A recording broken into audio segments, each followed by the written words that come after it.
Thanks, Matthew. So hello, everyone. My name is Joffrey. So let me start with a few words about myself. So I come from a solid mechanics background. I used to work at CEA, the French Atomic Energy Commission, where I was working on a finite element software called CASTEM. And that's where I sort of fell in love with software development.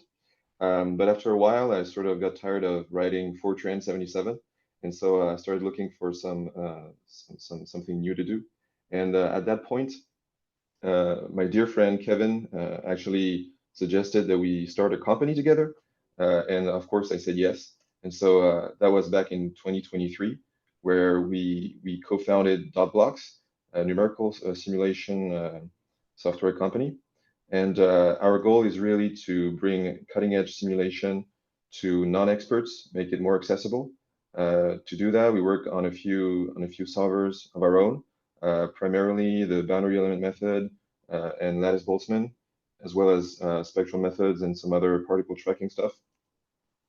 And we do most of our prototypes in Python, but then we also use Rust for performance and robustness, obviously. So let me introduce today's topic, which is for me is going to be the point location problem, which is a problem I sort of fell in love with as well. So basically, it's a very simple problem to state. Given a mesh and some query points, you want to figure out which cells or elements of the mesh contain the query points. So here in this example, you would have an orange mesh, and you have a blue dot. You want to figure out the ID of the cell which contains the point.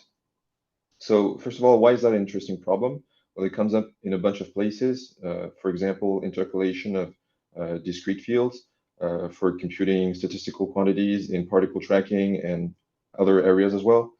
And it's a simple problem, but it turns out it leads to some very interesting data structures. A naive brute force implementation where you just check each cell would obviously be linear time in terms of the number of cells for each query point. So that's not great. And the question is, can we do better? Now, of course, the answer is yes. One of those methods is actually called the trapezoidal map. It's one of 4 data structures that achieve optimal query time, to my knowledge. So what's beautiful about this technique is it's actually a randomized incremental algorithm. I'll get back to that in a moment.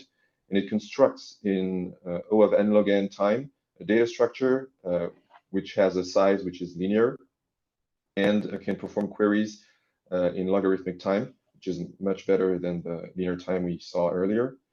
And this data structure is actually a directed acyclic graph, which I'll refer to as DAG in the rest of the talk, with 3 different types of nodes. It has X nodes, Y nodes, and we'll get to that in a moment, which are actually the internal nodes of the DAG. And then you have trapezoids, which are the leaf nodes of the DAG.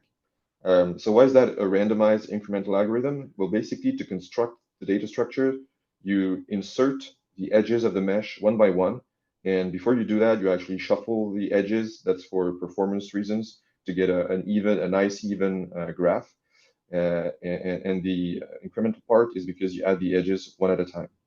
What's beautiful about this method is at each iteration, you actually have a search structure that you can use to actually figure out where in the graph you should insert the next edge. And I find that very interesting. Let me show you real quick a basic example.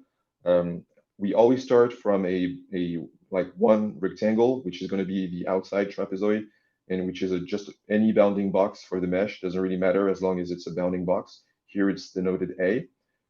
Let me just show a quick legend here for later on. So the squares are going to denote trapezoid nodes. Basically, you want to insert your first edge, and when you do that, you want to draw some vertical lines that start from each endpoint of the edge, and they're going to stop at the first edge that they meet. And when you do that, you actually find that it cuts a trapezoid into 4 subtrapezoids, and you end up with this little graph here on the right. Then you can keep adding another edge. This time, since there was one of the endpoints was already present in the mesh, it doesn't cut the trapezoid in 4, but in 3, so you get a slightly smaller graph. And the third edge to complete the triangle is even more interesting because this time, as you can see, we actually merge trapezoids D and F into a third trapezoid G, which appears below edge E3. And that's where you see that it's actually a graph, not a tree, because the trap node G actually has two different parents, which are those y nodes here, denoted by triangles. So how can we now use, so this is actually a very simple mesh. It's one element, a triangle, but obviously the power of the method is for like more complex meshes. To perform a point location query, you just grab a point by its coordinates, and then you need to start at the root, which is going to be P1, and it's an X node. So what you want to do is compare the X coordinates of the query points with that of point P1. Here, the query point is to the right, so you move downwards to the right of the graph. You arrive at point P2. Again, it's an X node. So then you compare the X coordinates, and you see that the query point is to the left. So what you wind up at a Y node this time, which is the edge E1. And now you want to check whether the query point is below or above the edge. Here it's below, so you move to the right. You arrive at another edge. You check again, and this time the point is above edge E3. So you move to the left, and you arrived at trapezoid D. And each of those trapezoids is necessarily contained in a single element of the mesh. And like there is some pre-processing where you assign to each trapezoid one of the element ID. And basically, you know that the point is inside this particular triangle. If it ended up being in either A, B, C, E, or G, you would have concluded that the point is not inside the mesh. Now, what about ploc? So ploc is the implementation that I wrote in Rust. It's available on Crates.io and GitHub. It's been available for a few months now. It was actually inspired by the matplotlib implementation, which uses it for linear interpolation on triangulations. But I generalized it in this Rust implementation to really any kind of mesh, even with multiple cell types and any kind of polygons as elements. And it leverages Rayon for speed, which was like really, I basically got it for free, which is one of the amazing things with Rust. Now, let me just show you a quick code snippet. Basically, you have the trap map struct, which is constructed from a mesh object, which we can create here. And then the trap map actually implements the point locator trait. So I designed it that way because I intend at some point to have multiple data structures that can perform point location. And then you can either locate a single point, as here with locate one, or many points to perform a bunch operation with locate many. A few things about the Rust implementation. The thing that actually was the hardest for me was probably the DAG implementation. If I wanted to really do like the C++ MPL implementation, I would have had to use pointers all over the place and then probably a lot of unsafe code. I really wanted to keep it safe, so I actually took inspiration from some blog posts on arena allocated trees, and I extended it to a DAG. Basically, we have one vec of nodes, and then each node has a vec of parent IDs inside the vec of nodes and a vec of children IDs. Here it's a small vec for optimizations because I know that a node can only have 0 or 2 children, basically. And then I also, just FYI, I implemented an entry API on the DAG, which I thought was quite nice, within some inspiration from the hash map of the Rust standard library. As a quick comparison with matplotlib, it's pretty much, it's almost 100%, let's say, compliant with the matplotlib implementation. Now, of course, any point that's inside an element strictly is going to be identified as being in the correct element. But then there's the question of what about a point that ends up on an edge? For points that end up on an edge, I also provide the exact same answer as matplotlib. However, for points that are very, very close to vertices, we get into some floating point arithmetic problem where there can be some underflow in some cases, and then the actual result from matplotlib is not even well defined, so it's tough to be really comparable in that case. And as far as I can tell, there's really no way around that. Now, in terms of runtime performance, the single-threaded implementation is about 20% faster than matplotlib, and the multi-thread implementation is about 8 times faster.